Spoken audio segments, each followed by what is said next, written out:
लखनऊ ऊर्जा विभाग में बड़े स्तर पर तबादले, 81 इंजीनियरों और कर्मचारियों के ट्रांसफर, एक अधिशासी, 34 सहायक, 38 अवर अभियंताओं के तबादले।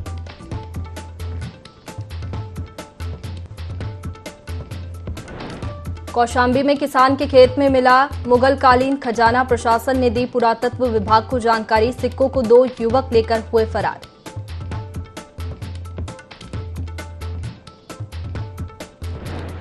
हरदोई में अवैध मकानों पर चला प्रशासन का बुलडोजर, तालाब की भूमि को कराया अतिक्रमण मुक्त, हाईकोर्ट ने दिए थे आदेश।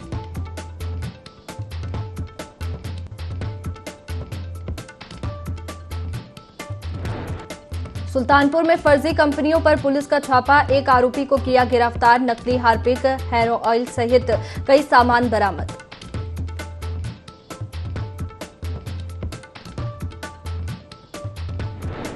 बिजनौर में जेल से रिहा हो रहे कैदी पर हमला, 2 बदमाशों को लगी गोली, एक की मौत, दूसरा घायल।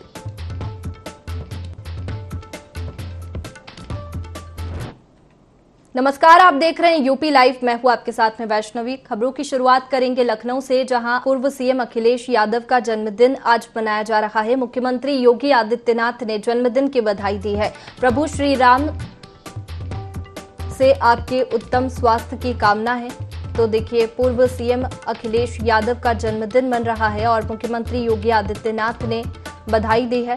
प्रभु श्री राम से आपके उत्तम स्वास्थ्य की कामना है, ट्वीट कर ये बधाई दी है और उन्होंने लिखा कि प्रभु श्री राम से आपके उत्तम स्वास्थ्य की कामना है। चलिए, विनय हमारे साथ में बने हुए हैं। विनय, पूर्व सीएम अखिलेश यादव का जन्मदिन है और इसी को लेकर मुख्यमंत्री योगी आदित्यनाथ ने भी ट्वीट कर बधाई दी है। जी बिल्कुल, यहाँ पे जो है मुख्यमंत्री योगी आदित्यनाथ ने जो है अखिलेश यादव के जन्मदिन पर जो है यहाँ बधाई दी है और प्रभु श्री राम से जो है उत्तम स्वास्थ्य की कामना भी की है। और इसी तरीके से जो है बसपा सुप्रीमो मायावती ने भी जो है यहाँ पे जो है इनको बधाई दी है, क्योंकि इनका जो 50वां जन्मदिन है जो प्रदेश के सभी जिलों में जो है अलग अलग तरीके से मनाया जा रहा है। जी चलिए विनय, बने रहिए आप, आगे और अपडेट आपसे लेंगे।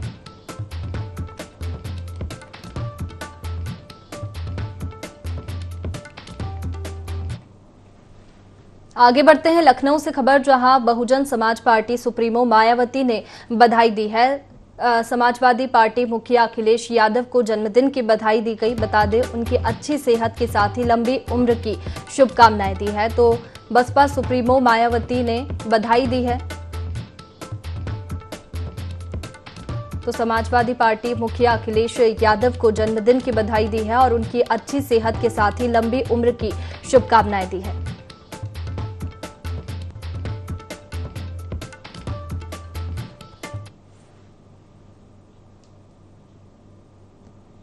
चलिए आगे बढ़ेंगे लखनऊ से खबर, जहां ऊर्जा विभाग में बड़े स्तर पर तबादले हुए हैं। 81 इंजीनियरों और कर्मचारियों के ट्रांसफर किए गए हैं। बता दें कि एक अधिशासी, 34 सहायक, 38 अवर अभियंताओं के ट्रांसफर हुए हैं। 2 कार्यालय सहायक, 1 लेखाधिकारी और 1 लेखाकार और 1 सहायक लेखाकार के भी तबादले हुए। 2 टेक्नीशियन और 1 श्रमिक समेत कुल 81 तबादले किए गए हैं। तो ऊर्जा विभाग में ये बड़े स्तर पर तबादले हुए हैं। 81 इंजीनियरों और कर्मचारियों के ट्रांसफर हुए हैं। चलिए, विनय हमारे साथ में बने हुए हैं। विनय, ऊर्जा विभाग में बड़े स्तर पर तबादले हुए हैं, क्या जानकारी? जी बिल्कुल, यहाँ पे बताना चाहूंगा कि ऊर्जा विभाग के जो बड़े स्तर पे ये तबादले हुए हैं, जो काफी दिनों से रुके हुए थे, जिसके तहत जो है आज यहाँ पे जो है 81 जो है इंजीनियर सहित कर्मचारियों के यहाँ पे ट्रांसफर हुए हैं। और इसमें जो ऐसे अधिकारी थे जो काफी अरसों से जमे हुए थे, जिनको जो हटा पाने के लिए जो है लोगों ने शिकायतें भी की थी शासन स्तर तक की, जिसके बाद शासन एक्शन में आया है और बड़े स्तर पर यह तबादला किया है। चलिए विनय, आप बने रहिए हमारे साथ, आगे और अपडेट आपसे लेंगे।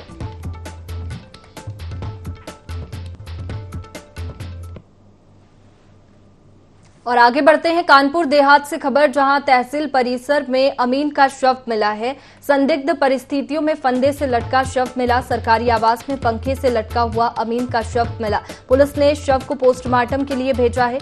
शिवली कोतवाली क्षेत्र के मैथा तहसील का ये मामला है, जहां पर तहसील परिसर में अमीन का शव मिला। संदिग्ध परिस्थितियों में फंदे से लटका हुआ अमीन का ये शव मिला है। बता दें कि सरकारी आवास में पंखे से लटका शव मिला है। जानकारी लेंगे। विनय मिश्रा हमारे साथ में बने हुए हैं। विनय, जांच में क्या कुछ सामने आया है फिलहाल? जी बिल्कुल, यहाँ पे अमीर ने जो है सरकारी आवास पे जो है अपने गमछे से फांसी लगाकर आत्महत्या करने का मामला आया है। तो इसमें जो मामला पता चल रहा है कि घरेलू विवाद के चलते जो है अमीर ने जो है आत्महत्या की है। लेकिन फिलहाल पुलिस भी जो है अभी बारीकी से हर पहलुओं की जांच भी कर रही है और अलग अलग लोगों से पूछताछ भी कर रही है कि आखिर क्या वजह थी, जिसके बाद ही वो सही तथ्यों पर पहुंचेगी। और पुलिस ने सबको कब्जे में लेकर के पोस्टमार्टम के लिए भी दे दिया है। चलिए विनय, शुक्रिया जानकारी के लिए।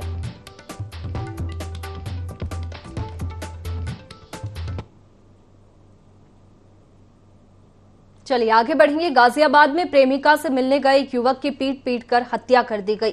बता दें कि युवक अपनी गर्लफ्रेंड से मिलने गया था, तभी लड़की के पिता, भतीजे और किराएदार ने उसे लोहे की रॉड से जमकर पीटा। घायल को युवक को अस्पताल में भर्ती कराया गया है, लेकिन इलाज के दौरान उसकी मौत हो गई।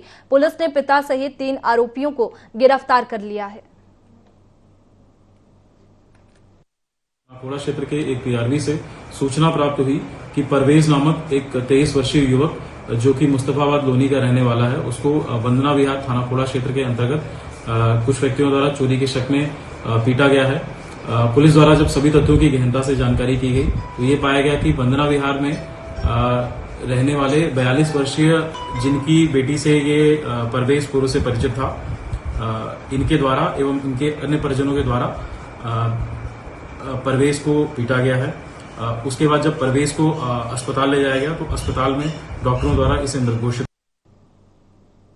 कौशाम्बी जिले में मिट्टी समतल करने के दौरान खेत में खजाना मिला है। खजाना मिलने की सूचना के बाद सिराथू तहसील की नायब तहसीलदार अंकिता पाठक मौके पर पहुंची। लोगों से पूछताछ के बाद नायब तहसीलदार को मौके से सिर्फ एक ही सिक्के मिले हैं और बाकी अन्य सिक्कों को 2 युवक लेकर मौके से फरार हो गए थे। माना जा रहा है कि चांदी के सिक्के मुगलकालीन हैं। प्रशासन ने इस सिक्के को ट्रेजरी में रखवाते हुए पुरातत्व सर्वेक्षण विभाग को भी सूचित किया है। वहीं अन्य सिक्कों को लेकर फरार होने वाले 2 युवकों की भी पुलिस पड़ताल कर रही है। तो कौशाम्बी जिले में मिट्टी समतल करने के दौरान खेत में खजाना मिला और खजाना मिलने की सूचना के बाद सिराथू तहसील की नायब तहसीलदार अंकिता पाठक मौके पर पहुंची और लोगों से पूछताछ के बाद नायब तहसीलदार को मौके से सिर्फ एक ही सिक्का मिला है। बाकी अन्य सिक्कों को 2 युवक लेकर मौके से फरार हो गए थे। माना जा रहा है कि चांदी के सिक्के मुगलकालीन हैं और प्रशासन ने इस सिक्के को ट्रेजरी में रखवाते हुए पुरातत्व सर्वेक्षण विभाग को भी सूचित किया है। वहीं अन्य सिक्कों को लेकर फरार होने वाले 2 युवकों की पुलिस पड़ताल कर रही है।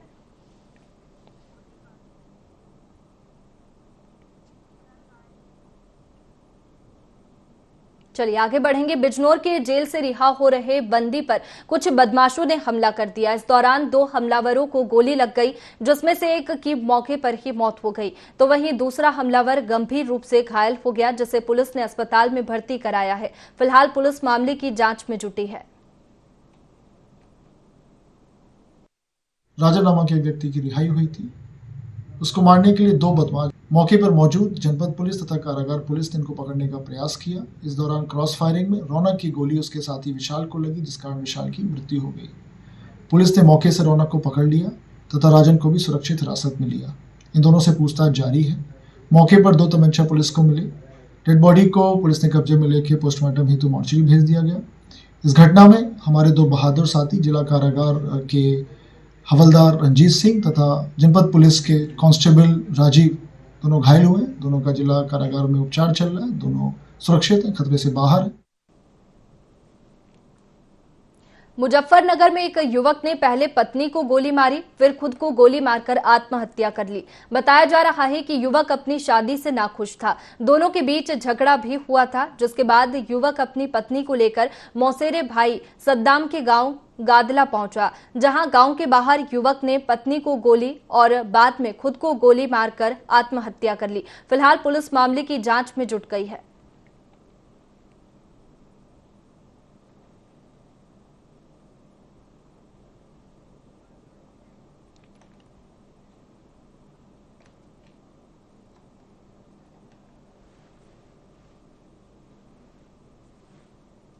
मैनपुरी की कोतवाली पुलिस अवैध शस्त्र फैक्ट्री का भंडाफोड़ करते हुए फैक्ट्री संचालक को गिरफ्तार किया है। ये फैक्ट्री मक्के के खेत में चलाई जा रही थी। पुलिस ने आरोपी के पास से अर्धनिर्मित तमंचा और शस्त्र बनाने के उपकरण भी बरामद किए हैं। मंगल सिंह है, ये निवासी अंगदपुर थाना कोतवाली क्षेत्र का रहने वाला है। मक्का के खेत में ये शस्त्र फैक्ट्री संचालित कर रहा था। इसमें इसको पकड़ा गया है, कोतवाली पुलिस ने पकड़ा है। इसमें इसके कब्जे से 3 अदद तमंचे 315 बोर, 2 अदद अर्धनिर्मित 315 बोर के तमंचे, 1 रिवाल्वर, 1 राइफल और 1 पौनिया, इसके साथ साथ 25 खोखा कारतूस 315 बोर के, कुछ जिंदा कारतूस और शस्त्र बनाने के सारे उपकरण जिसमें धौकनी और हथौड़ी, पेचकस वगैरह भारी मात्रा में बरामद हुए हैं। तो एक अच्छा गुड वर्क है जो हमारी कोतवाली पुलिस ने, उनके इंस्पेक्टर कोतवाली प्रदीप कुमार सिंह और उनकी टीम ने किया है।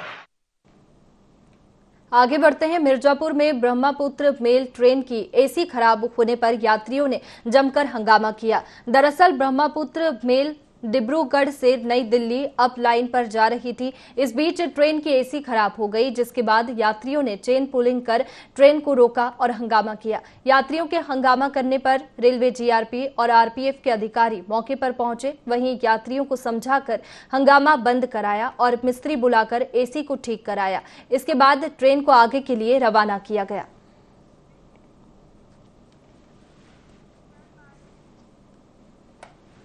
हरदोई में तालाब की जमीन पर अवैध तरीके से कब्जा करके बनाए गए मकानों को बुलडोजर से ध्वस्त कर दिया गया। हाईकोर्ट के आदेश पर हरदोई प्रशासन ने ये कार्रवाई की है। यहां के माधोगंज थाना क्षेत्र के नगर पंचायत कुरसठड़ में के तालाब की जमीन पर मकान बनाए गए थे, जिन्हें प्रशासन ने बुलडोजर से गिरा दिया। इस दौरान मौके पर बड़ी संख्या में पुलिस बल भी तैनात रहा। दरअसल नगर पंचायत कुरसठ के मोहल्ला अशोकनगर निवासी कमलेश कुमार की ओर से साल 2020 में हाईकोर्ट में वादा दाखिल किया था। इस वाद पर उच्च न्यायालय ने तालाब की जमीन पर किए गए अतिक्रमण को हटाए जाने के आदेश दिए हैं।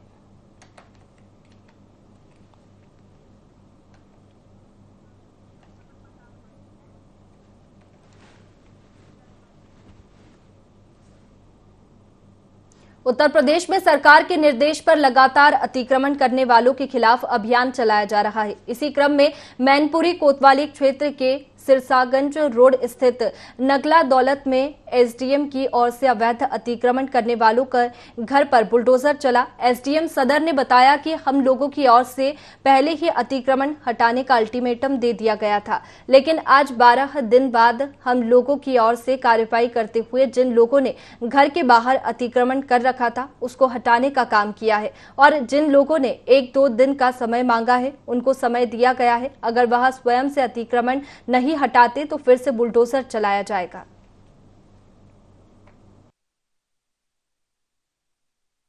शासन की मंशा के अनुरूप जहां जहां रोडों पे अवैध अतिक्रमण है हम लोग इसे हटा रहे हैं। ये एक ड्राइव चल रही है। ये जो है ये एक सिरसागंज रोड है। इसको हम लोगों ने 19 तारीख को नपवा दिया था और लाल मार्क लगा दिए गए थे जहां जहां पे भी अतिक्रमण था। जिन जिन के भी एरिया में जितना पोर्शन अतिक्रमण में आ रहा था उस पे लाल मार्क लगा दिए गए थे। विधिवत रूप से मुनादी करा दी गई थी 2-3 बार, ताकि लोगों को ये पता रहे कि उन्हें हटा लेना। 3 दिन का समय दिया गया था। आज 12 दिन बाद हम लोग ये कार्रवाई कर रहे हैं। जिन लोगों ने हटा लिया था उन लोगों को हम लोगों ने छोड़ दिया। जिन्होंने नहीं हटाया है उनके हम लोगों ने हटा लिए हैं। कुछ लोगों ने टाइम मांगा है तो उनको 1 आध दिन का टाइम दे दिया गया। यदि स्वयं हटा लेते हैं तो कोई समस्या। चलिए आगे बढ़ेंगे। सुल्तानपुर में ब्रांडेड कंपनियों के नाम पर फर्जीवाड़ा धड़ल्ले से चल रहा है, जिसके तहत पुलिस ने कार्रवाई करते हुए गुप्तारगंज बाजार में मोहनलाल मोदनवाल के घर पर छापेमार की कार्रवाई की, जहां पुलिस ने भारी मात्रा में नकली हार्पिक, जैस्मिन हेयर ऑयल सहित कई सामान बरामद किया। जानकारी के अनुसार पुलिस ने मोहनलाल के बेटे को गिरफ्तार कर लिया है और मामला दर्ज कर कार्रवाई शुरू कर दी है।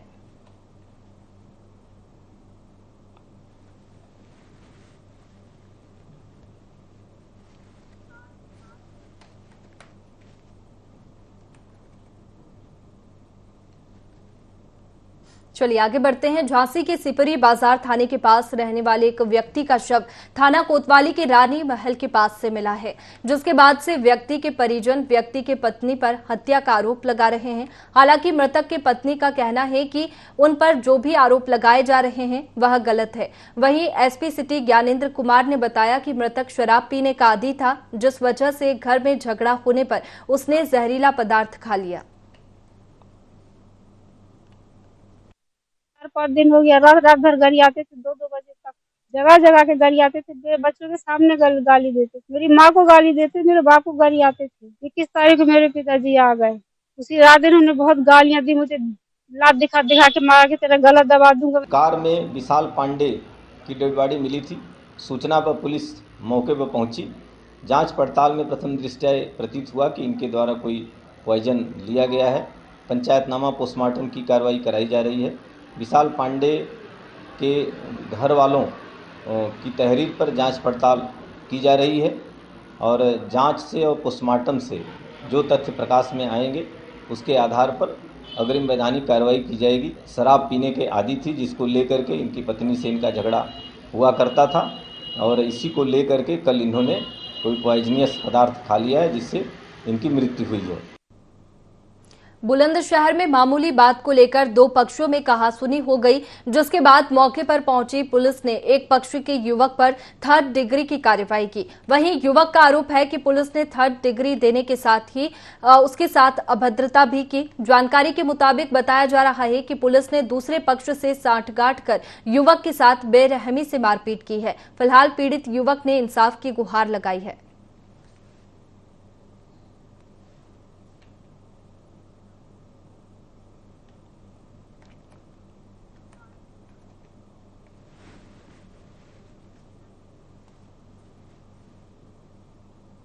भीम आर्मी चीफ चंद्रशेखर आजाद पर गोलीबारी के बाद से ही पार्टी कार्यकर्ताओं में गुस्सा भड़का हुआ है। बस्ती में भीम आर्मी और आजाद समाज पार्टी के कार्यकर्ताओं ने हमले के विरोध में प्रदर्शन किया। दोनों पार्टी जिला अध्यक्षों की अगुवाई में प्रदेश सरकार के खिलाफ नारेबाजी की। डीएम कार्यालय में ज्ञापन सौंपकर हमलावर को जल्द गिरफ्तार करने की मांग की। साथ ही गृह मंत्रालय से चंद्रशेखर आजाद के लिए JAD+ सुरक्षा की मांग की है। आक्रोशित कार्यकर्ताओं ने ऐसा नहीं होने पर प्रशासन को आंदोलन की चेतावनी दी।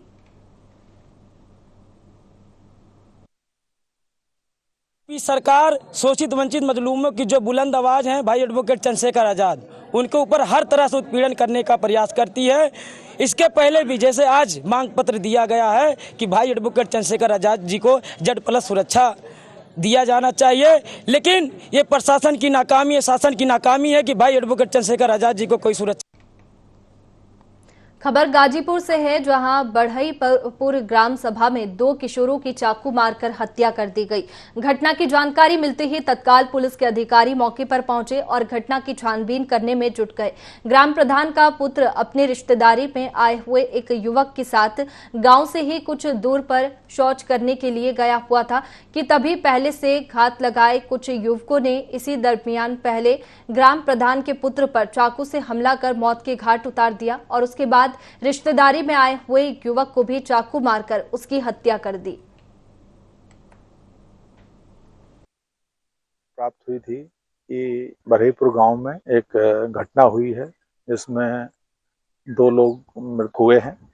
इस सूचना पर तत्काल यहाँ पे पुलिस आई। उनका बेटा है करीब 15-16 साल का और एक उन्हीं के रिश्तेदार है। इन दोनों की चाकू मार के हत्या की गई है। गांव का ही एक लड़का है, 2 अन्य अज्ञात हैं। उसकी पुलिस सरगर्मी से तलाश कर रही है। प्रयास किया जा रहा है जो नामित है उसे शीघ्र ही गिरफ्तार करके पूरी घटना का पर्दाफाश किया।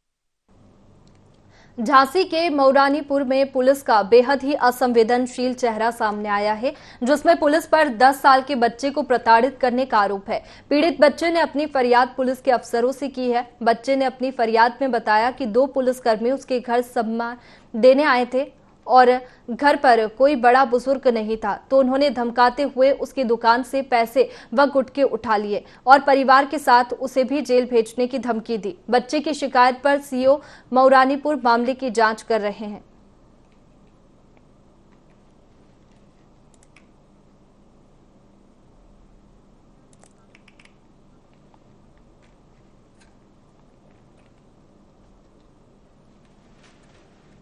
प्रदेश भर में बीते 12 घंटों से लगातार भारी बारिश हो रही है, जहां शहर शहर सड़कों पर पानी भर गया है। जौनपुर में पहली बारिश ने जल निकासी की व्यवस्था की पोल खोलकर रख दी है। बदलापुर का तहसील कार्यालय पूरी तरह तालाब बन गया है।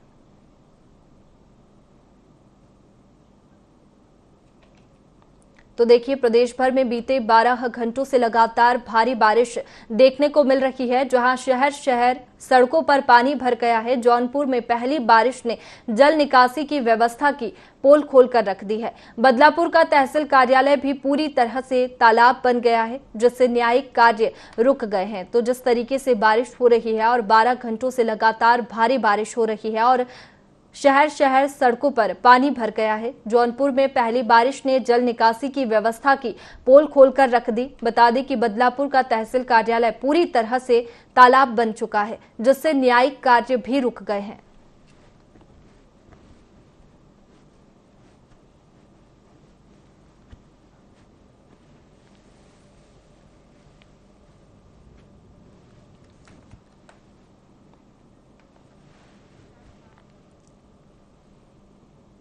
कौशाम्बी जिले में गैंगस्टर रवि तिवारी की लाखों रुपए की संपत्ति को पुलिस ने कुर्क कर दिया है। जिला कलेक्टर जिला मजिस्ट्रेट सुजीत कुमार के आदेश के बाद पुलिस ने कुर्की की कार्रवाई की है। कुर्क किए गए 2 अलग अलग मकान की कीमत करीब 32 लाख रुपए बताई जा रही है।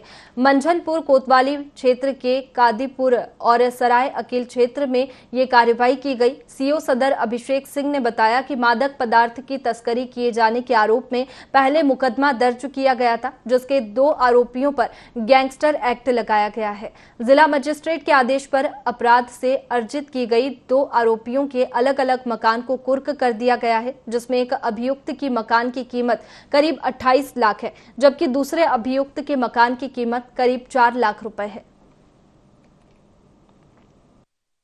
कौशाम्बी में मुकदमा अपराध संख्या 141/22 दर्ज किया गया था, जिसमें 5 लोग अभियुक्त थे। इनके खिलाफ अन्य विवेचनात्मक कार्रवाई संपन्न करते हुए इनकी जो संपत्ति है उसके संबंध में जो रिपोर्ट हमने डीएम साहब को लगाई थी, उसके आधार पर डीएम साहब के आदेश के अनुसार इनमें जो 2 अभियुक्त हैं उनमें एक का मकान सरायकिल में जिसकी कीमत लगभग 22.5 लाख रुपए और दूसरा जो कादीपुर में जिसकी कीमत लगभग 4 लाख रुपए है, ये दोनों मकान गैंगस्टर की कार्रवाई के आधार पर हमने इन दोनों मकानों को कुर्क किया। फिलहाल यूपी लाइव में इतना ही। आप बने रखिए IND 24 पर। नमस्कार।